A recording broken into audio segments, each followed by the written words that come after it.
they might need to make on Ben Williamson before we do, though. Takeaways from the Seahawks' first fully padded practice. Michael Bumpus, obviously, with me, and we're live from Virginia Mason Athletic Center. I keep apologizing for my allergy voice. It's grating, I know, but we've got really good stuff for you. I think you sound great. Thank you. That's great. A true friend. Mm-hmm. That is a true friend. No one else say anything. I thought both of us, there was a really funny moment yesterday where I was standing next to you and I was saying, you know, I came here and I thought that I'd have some takeaways on maybe a touchdown to Cooper Kupp or some kind of easy takeaway for camp.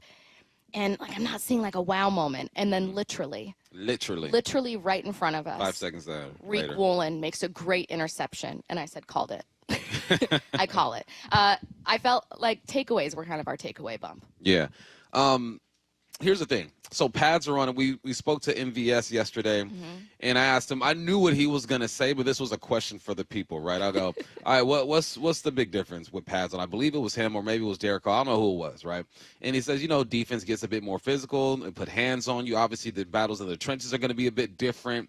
It changes the intensity of a practice. You can fly around and be intense without your pads on, but there's no contact really, especially on the outside. So now that DBs are rerouting at the line of scrimmage, maybe halfway through your route, they're putting hands on you, it changes things. And also, if you're talking about the offensive line versus the defensive line, these offensive linemen and tight ends, if they're attached to the line of scrimmage, they know now that these defenders are going to get on them and put hands on them. So what did we see yesterday? A couple false starts.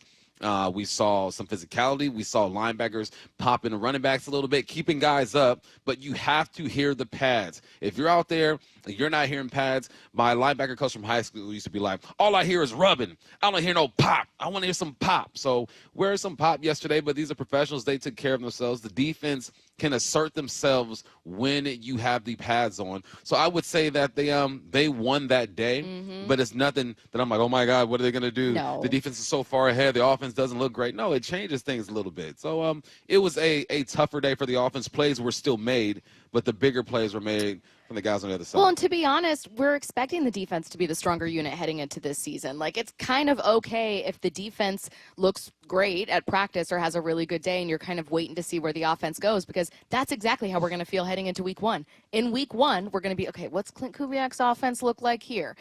You know, does Ken Walker really get going? Does Sam Darnold, you know, is he quicker with the release? What's this look like? Is the offensive line improved? Those are all questions that we're not going to have answered in camp, that we're going to be watching literally through the first part of the season and certainly well into it.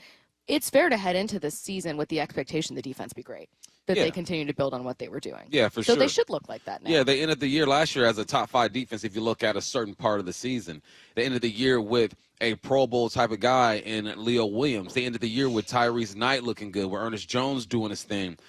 You got Spoon doing his thing as well. Yeah, the defense should be ahead. And when it comes to the pads, that's what changes everything. Every camp that I've been in, whether it be high school, college, or NFL, once the pads come on, the defense can take their thing to another level. Once the pads come on, the offense has to work on technique a little bit more. Like the offensive linemen have been able to reach these D linemen, to reach these linebackers, but it's almost like, okay, once you get to the guy, the defense knows, okay, I'm going to have to give myself up. The DBs know, okay, I can't really break on this football. Yeah. It changes things a little bit, but I like it because it gives something for the offense to go back and work on. Not to say that they go through every practice and say, oh, we're perfect, we have nothing to work on. But, yeah, when you can get a bit physical, my release has to be different on the offensive line. My angle's got to be better. My release has to be better as a receiver. My angles have to be better on the offensive line. And as a quarterback, you feel that pressure a bit more, too. With no pads on, Sam Darnold can sit back there, pat the football, and let it go. With pads on, that intensity is a bit different. That pocket is collapsing a bit more. No, I loved it. I love seeing the defense make plays. Reek made a play. Emmanwori made a play. Spoon was making plays. No, I liked it. It was good for the offense and the defense. There was something that I didn't see and only heard about. That's how quickly it spread through camp and how many people were like, whoa. And that was Demarcus Lawrence and pass rush drills. Did you hear about this too? I did. So this was happening on the other side of the field. And so I made it over a little too late. I saw some of them, but I missed this specific moment. But I talked, like Corbin Smith was talking to me after. Mike Salk and Moore were watching it, and they were like, oh, my God, it's about Demarcus Lawrence. Let's go to cut 7. Here's Mike McDonald talking about Lawrence in camp. Probably the best compliment I can have. He looks like a giant on film, you know. So hopefully that paints a picture for you. I don't know what his actual measure. I think he's like 6'3" and something, 250 and something, but that's how he plays. Now, when I tell you this guy has looked really good so far, but from everything I was hearing was just dominant in that drill, was like the story coming from that drill. I walked away thinking maybe I'm discounting how impactful he could be this year. No, I think the 3 or 4 games that I saw him play last year before he got banged up. I believe it was the Cleveland game was the first game that I was breaking down when they came to Demarcus Lawrence. He's on the backside of runs. So say the run is to the right, okay, to the offense's right. He's on the offense's left side.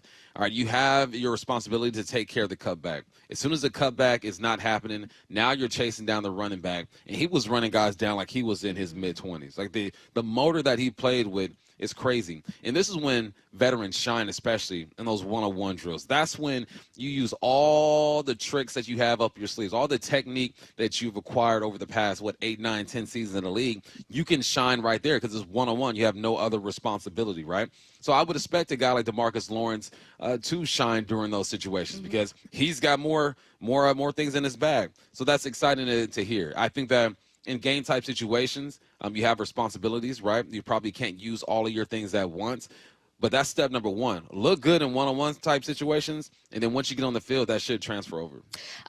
We didn't talk yet about Emmanwori, who had a big play at camp. Cut 2, he had an interception. Here's Mike McDonald. It was a great play. Wish he put the ball away when he caught it. But, yeah, I was asking him, hey, man, like, you having fun out here or what? Like, great atmosphere, competing. We're asking a lot out of him. He's playing hard, learning a lot. But good to see him make a play. I love big defensive plays at camp because defensive guys lose their minds. So you guys on offense, you guys just, hey, pack up the briefcase. We're just going to get back to work, back to the line of scrimmage. Like, you might maybe get a little vocal, but, right. I mean, Emmanwori caught this and then immediately ran to the sideline with fans and was, like, high-fiving fans. Yeah, that was great. I love to see that. Did a good job reading the eyes of Milroe. Milroe didn't throw a great ball. He goes up and gets it. And his reaction to that play, I think, exemplifies what Mike McDonald wants training camp to be like. It's intense, but it's also fun, man. If you're not having fun playing this game, you're not going to play your best, especially in these situations. So I've seen them put him in situations. I can't be too specific with what they're doing with him, but he's being moved around like everyone anticipated him being moved around. Guys on defense, when you talk about the safeties and Spoon, right, you throw J. Love, Kobe Bryant, Emmanwori, and Spoon. Think about those guys and where they can play. They have been moved around. So we talked to MVS yesterday, and I asked him, you guys are being moved around on offense. He said 90% of the offense is in already, and that was just amazing to me. These guys are picking it up. So the fact that we're seeing all this movement with a young guy like Emmanwori and veterans like Kobe Bryant and Love back there lets me know that they're ahead of the game, right? We're day 3 or something at camp, day 4 or 5. I think I missed day 3, so this is day 4 or 5. And he's been put in situations to make plays. So as a coach, that has to be exciting because this young man is showing that he understands his responsibilities. And as a player, that has to be exciting because you're coming into training camp and you're making plays already. I'm sure Emmanwori walked into the situation knowing he's going to make plays. He's a baller. You were drafted high in the 2nd round for a reason, but it's validation as well. When you see your assignment, you drop into your zone where you're supposed to go, you sniff out what's going to happen, you make a play, you score a touchdown, celebrate with the fans. That was a great sequence. Okay. I do have some stuff on running backs, some sound from Mike McDonald on running backs and Elijah Arroyo. Anything else you want to mention about the defense before we keep moving? I know that one of the things you said that you wanted to see them improve in would be takeaways. We did see those. We're going to have to wait to see what the season actually brings. Again, it's training camp. But I do think it's at least encouraging to see, A, guys having fun, B, guys staying healthy, no one getting hurt on defense, and C, to feel like there's a lot of room for growth in the secondary. Because that is one area where the team was like, yeah, we were great against the run. Yeah. We need takeaways. Yeah, takeaway from the defense was that there weren't really big plays made by the offense. All right, Cooper Kupp made a couple catches going across the middle. He took a couple shots down the field. But for the most part, it seemed like guys were where they were supposed to be, at least on the back end. When it comes to the box, it gets a bit more complicated. You got to isolate one guy, and you got to figure out gap integrity and who has what. It's always easier to evaluate the guys on the outside. In the box, it seems like these running backs just didn't have wide open lanes where they're running down the football field. Of course, Ken Walker in the game, they're going to finish every run like it is a touchdown because it's training camp. But for the most part, man, the gap integrity seemed fine, and the guys on the back end seemed like they were where they're supposed to be. That's from me looking at a play at training camp with one shot. I'm sure when you go back and watch film, you break things down. There's technique and stuff that could be corrected. But for the most part, it just felt like the defense was flying around, and they were exactly where they needed to be. All right, let's get to the offense. Mike McDonald was asked about in cut 4, the running back depth without Kenny McIntosh. Well, we love the guys we have, and so that's a positive. I don't think you're always saying it's hard to say you're always deep in any position at any given point because you know how fast these things can happen. So. But Damian had a good day today. George has been doing a great job. So, just we're excited about those guys. I'm really curious, obviously, about – it sounds stupid to say curious about the run game, but they are putting so much stock in this. Like, I was listening to Mina Kimes' new podcast has Nick Wright, and they go through ranking all the NFL teams. I love Mina Kimes and love her podcast.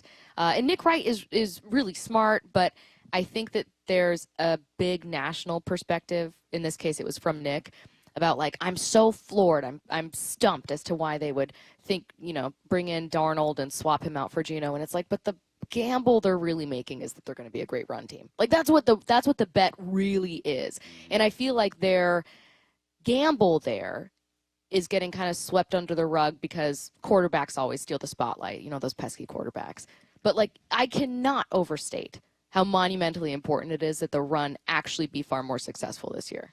Yeah, if the run ain't working, Sam ain't working either. It's as simple as that. If the run ain't working, unless you have one of the top 5 guys in this league, it's just going to be tough to have success. That's just the way football is. Running the ball is all about influencing the backers, influencing D-line, getting the eyes of the safety in the backfield, and influencing them there. So, yes, it's all about the run. And for the most part, what I saw with the run is that Ken Walker was giving it time. And when I say give it time, it means getting downhill and not looking for the cutback. I don't think I saw him cut it back one time yesterday. Everything was downhill. Even if you get tackled or wrapped up 2 to 3 yards down the field, so what? Because you're setting everything up with that. So, no, I liked it. I think the run game looked decent. For what it is, man, Yeah. I mean, I can only give you so much when it comes to eval at a training camp practice because there's a point where guys just stop, right? You get to the running back, you wrap him up, you tap him up, and then you let him go and he breaks it off. I cannot wait until next Thursday just to see the Raiders come into town and we see these live reps, maybe even Saturday because they let those guys play a bit more aggressive at their scrimmage on Saturday if you guys aren't going to Saturday at Lumen. But, yeah, it's so far so good, though. It looks the way camp is supposed to. If there were effort issues, energy issues, coaches yelling about that stuff, then I'd be concerned. But for the most part, they're doing what they're supposed to do.